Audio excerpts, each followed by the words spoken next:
Hello, my name is Dr. Wood Pope. I'm a general orthopedic surgeon here at Ortho Georgia, specializing in shoulder, hip, knee, and foot and ankle conditions. Today I wanted to talk to you about a partial knee replacement, otherwise known as a unicompartmental knee replacement. This typically comprises about 10 to 15% of the patient population with knee arthritis. The benefits of the partial knee are it's a little bit less surgery and therefore a little bit less recovery time. Also, when compared with total knee, when patients have a total knee on one side and a partial knee on the other, it typically is universally felt that the partial knee is a higher functioning knee and is probably due to the preservation of all of your knee ligaments.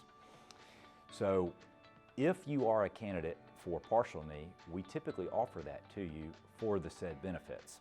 Now, this model on the table is a partial knee, and the kneecap has been removed from this model, but the metal that you see on the inside of this femur and the metal tray on the inside of the tibia and the polyethylene insert, which is the plastic insert, this reestablishes the normal motion of the arthritic knee, just replacing the inside portion.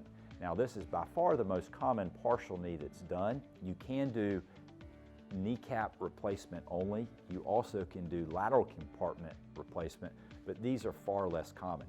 So I'll talk to you today about the medial compartment knee replacement. The incision is made down on the inside portion of the kneecap.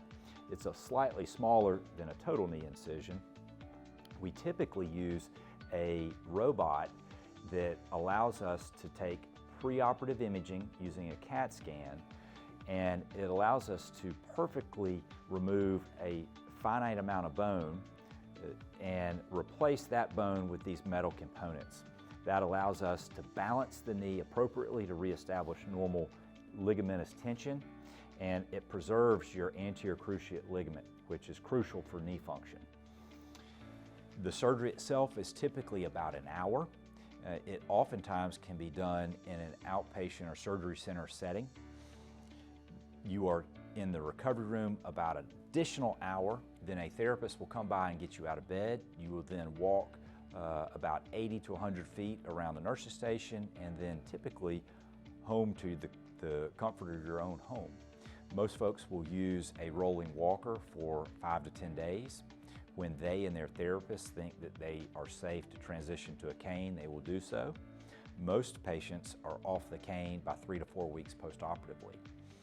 I typically see patients back at 2 weeks to check their incision healing and their range of motion. We then will see them again at about the 6-week mark to check their progress with physical therapy. And the benefit of these partial knees is that patients usually regain all of their motion in about half the time that they would with a total knee. I have patients that are walking for exercise, swinging a golf club, playing golf, typically at about 6 weeks postoperatively with a partial knee. We do typically anticoagulate the patient with a blood thinner, typically baby aspirin, if there are no contraindications to the use of aspirin, for about 4 weeks, but I always emphasize to patients the best way to prevent any type of blood clot is to get up and be mobile and try to resume your normal way of life as quickly as possible. If you think you have knee arthritis or a candidate for a partial knee, please do not hesitate to come be evaluated at Ortho Georgia.